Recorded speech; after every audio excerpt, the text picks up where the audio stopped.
शामली नगर पालिका परिषद के पूर्व अध्यक्ष अरविंद सिंघल जी इस वक्त मेरे साथ हैं। साल 2012 में बीजेपी के टिकट से इन्होंने चुनाव लड़ा था और चुनाव जीते थे।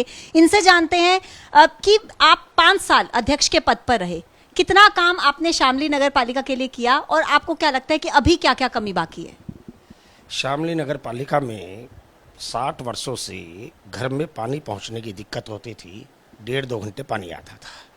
हमने पानी की समस्या को पूर्ण रूप से समाप्त किया और अगले 20 वर्ष तक किसी भी जल की सुविधा को अतिरिक्त करे बिना लगातार पानी मिलता रहेगा, ऐसी मुझे आशा है। शामली में वृक्ष नहीं लगाए गए थे। चूँकि शामली घनी है, हमने उन जगह को ढूंढकर वृक्षारोपण किया। कोरोना में उनका फ़ायदा भी दिखाई दिया। शामली में जाम की समस्या थी। हमने शहर के बीच में, आप आए होंगे देखा होगा, डिवाइडर लगाई। शहर के बीच में डिवाइडर लगना बहुत मुश्किल था। हमने इनको रेडीमेड कहीं बनवाया और एक दिन रात को लाकर लगा दिए। लेकिन अरविंद जी, अभी भी जब हम शहर के अंदर एंटर करते हैं, मैंने बहुत सारे लोगों से यहाँ पर बात की, कुछ कॉलोनीज में हम गए, उन लोगों के लिए जाम की समस्या, सफाई की समस्या, पानी की समस्या, वो अभी भी कहते हैं कि इतनी बड़ी है कि उस पर कोई काम नहीं हो पा रहा है और वो लोग बहुत ज़्यादा परेशान हैं। ये 5 साल जो पिछले गए हैं उनमें जनता को कुछ प्रॉब्लम हुई है। मैं उस विषय में इसलिए ज़्यादा नहीं बोलना चाहता हूँ चूँकि विपक्ष की सरकार थी उस समय शामली में। लेकिन भविष्य में, जैसे आपने कहा, शामली के लिए सौंदर्यकरण भी बहुत कराया हमने। फाउंटेन्स बनवाए, एक भारत द्वार जैसे दिल्ली में हमारा इंडिया गेट है, उसी की तर्ज पर, उसी की बिल्कुल हूबहू प्रतिकृति यहाँ बनवाई है शामली में भारत द्वार के नाम से, और उस पर शहीदों के नाम लिखवाए गए हैं जो अंग्रेजों से भारत को आज़ाद कराने के लिए, भारत को आज़ाद कराने के लिए शामली के लोग शहीद हुए थे। अब रही बात कि अब आगे क्या काम है, शामली में मूल रूप से जो नई कॉलोनियाँ बसी हैं उनमें सड़कों का, पानी का ये काम शेष है। शेष मतलब जो अब बसी हमारे जाने के बाद।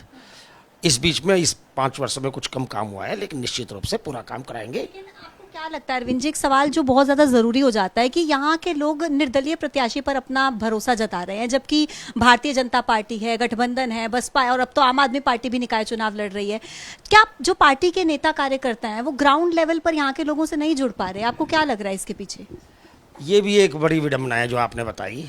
अभी तक के 50 वर्षों के जब से चुनाव चल रहे हैं, मेरे अलावा कोई भी टिकट का प्रत्याशी जीता ही नहीं। हमेशा निर्दलीय जीते हैं।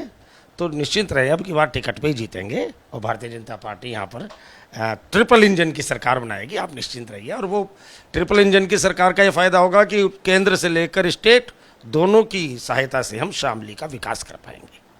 अगर आप जैसा कह रहे हैं कि भारतीय जनता पार्टी जीतेगी, तो क्या आप एबीपी गंगा के माध्यम से शामली नगर पालिका के लोगों के लिए एक भरोसा जताना चाहेंगे या वादा उनसे करना चाहेंगे? मित्रों ने मुझे पहले देखा है, उसी बल पर मैं कह रहा हूँ उनके कि इस बार भारतीय जनता पार्टी आएगी। उनके भरोसे पर खरा उतरूँगा। यहाँ स्वच्छ शामली होगी, सुंदर शामली होगी, सर्वांगीण विकास वाली शामली होगी, ऐसा मैं उन्हें भरोसा दिलाता हूँ। तो देखिए, अरविंद जी थे हमारे साथ और कहना है इनका कि 5 साल जब तक ये चेयरपर्सन के रूप में चुने गए थे तब तक इन्होंने काफ़ी काम किया और जो काम अभी बाकी रह गए, अगर भारतीय जनता पार्टी की सरकार इस बार यहाँ पर जीतती है, उनका चेयरपर्सन बनता है, तो बाकी बचे हुए कामों को भी जल्द पूरा किया जाएगा। कैमरा पर्सन रोहित के साथ पूजा सचदेवा, एबीपी गंगा।